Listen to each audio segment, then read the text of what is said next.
2NURFM, a broadcast service of the University of Newcastle. As we were mentioning, you're from the School of Health Sciences at the University of Newcastle. So many amazing projects underway at the moment, and one on eating patterns. What's this, people who cook less and consume more meals and snacks out of home? How is that affecting their health? Well, what has been observed is that during the last couple of years, eating patterns have changed, and a lot of people consume meals more often out of home, and snacking, for example, has increased.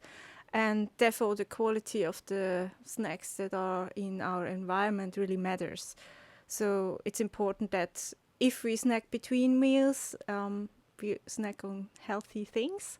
So these kind of changes have had a big influence on our nutrient and energy intake. It's kind of hard, isn't it? Because if you're thinking, oh, look, I'm feeling peckish, and you go to the supermarket, you've got to run the gauntlet of the chocolate bars and the chips before you get to the fruits and vegetables. Do you think Australians are losing the art of cooking meals at home? Are we becoming worse cooks, or are we just relying on restaurants and fast food outlets to take care of the job for us? Well, I think it's not just Australia. I mean, people have less time for cooking. Everyone has to work, and we can't afford to spend 4 hours a day cooking healthy and nutritious meals. So we really rely on healthy convenience food and quick cooking. And cooking skills have been lost over the past decades a bit. People don't learn how to cook at home anymore or in school. So there's been a decrease in cooking skills during the last years. Tamara, are you finding the devil is in the detail when it comes to maybe purchasing a meal? I was reading in the Sunday papers yesterday that pre-6 o'clock bookings in restaurants are booming because people are trying to come home from work, maybe grab a quick meal and still get home to spend time with the family and the kids as one unit. So they may even take the children out as well.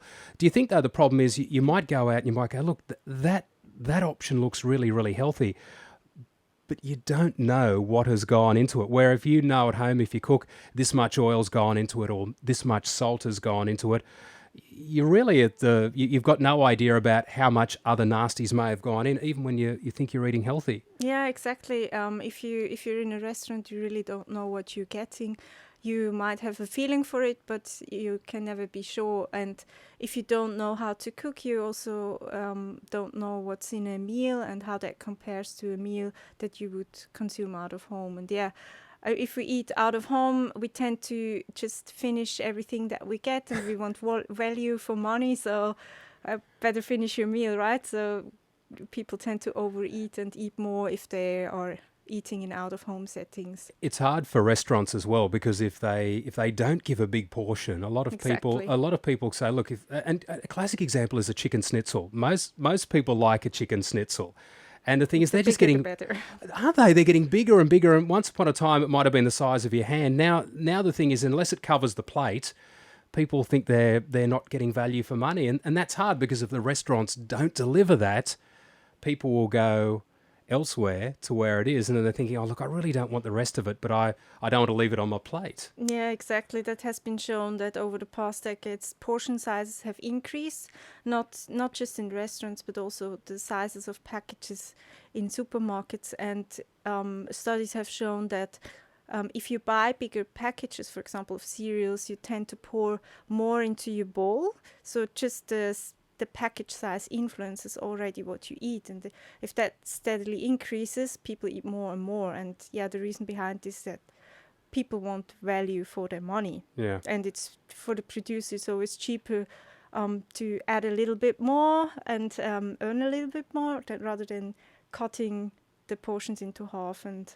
the dollar talks, really, doesn't it, when it comes to that kind of thing? Exactly. Do you think most people are aware of what a portion size is? I saw an ad on television yesterday for like a jelly baby, and now they've gone and said one jelly baby equals one portion. And you're thinking, who can eat one jelly baby? It's so tough. Yeah, there's a big confusion of what should be a normal portion, and obviously, there's sizes indicated on packages, and these are the usual serve sizes that probably depend on the size of the product, how it's sold. And then in Australia, we've also got standard serves that are recommended as being a unit for consumption. For example, for a muesli, let's say a standard serve would be 30 grams, and you should probably eat 2 standard serves for breakfast.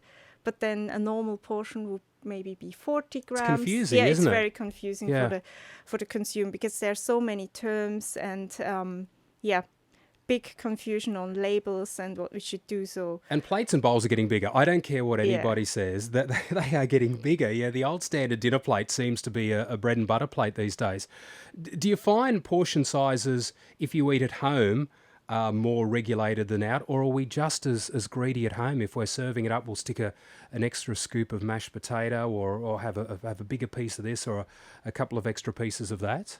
Well, there has been research showing that if you consume food out of home, you tend to eat more. Well, at home, you can probably save something for later, and you don't have this pressure to finish everything and get your value for your money, because you can save food for later and save the money. Save it for lunch tomorrow, yes, or exactly. maybe heat it up tomorrow night. Now, the University of Newcastle, you are looking for participants for an online survey study, aren't you? Exactly. We are doing some research on cooking skills, and we want to compare people's cooking skills in Australia with the cooking skills of other countries, and we want to see how that relates to eating patterns. So we are running a big survey, and we are looking to find 1,000 participants for this survey. Okay. And it can all be done online, on a tablet, on a smartphone. It takes about 10 minutes to complete. And people can also go into a draw for 5 vouchers from Coles and Myers. Fantastic. So who do you need? Can anyone be a part of it, and how can they get in touch with you to undertake the survey? Yes, pretty much anyone can participate as long as they are older than 18 years. And the survey is online, and it can be found on www.tinyurl.com/cooking skills. And maybe you can upload the link somewhere on a web page as well. So we definitely have it on our web page, and we will advertise the study a bit further. We can take care of that for you. Look, if you would like to be a part of that survey, all you've got to do is be over 18 years of age. Head to 2NURFM.com and the Todd Sergeant page. Tamara, thanks very much for your time this morning, and we're going to try and rustle up those 1,000 people for you. Yeah, thank you so much for helping with this. It is our pleasure, from the School of Health Sciences at the University of Newcastle on 2NURFM.